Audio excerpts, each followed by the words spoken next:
Lakteche molony e chiwo thieth mopogore opogore e kaunti ma Kisumu obuogo dhi e ng'anyo kaluore gi chudo marach ma giwacho ni ok owinjore gi tich ma gitimo.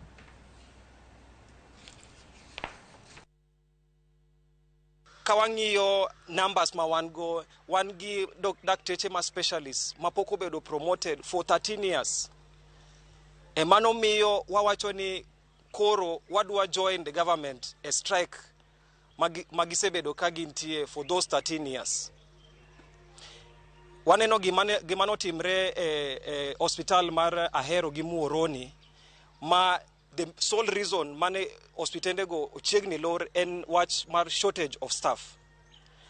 To there is no way Kisumu County did retain dakteche at that specialist level kawa biro bedo gi this level of discrimination. Emomiyo wan gi demands ang'wen for Kisumu. Achiel, any promotion effected immediately. Secondly, wawacho ni Kisumu County onego employ 100 doctors per year. As we speak, one gi deficit mar 1,000, more than 1,000 doctors for us mondo attain ratio mar doctor-patient ratio mar WHO.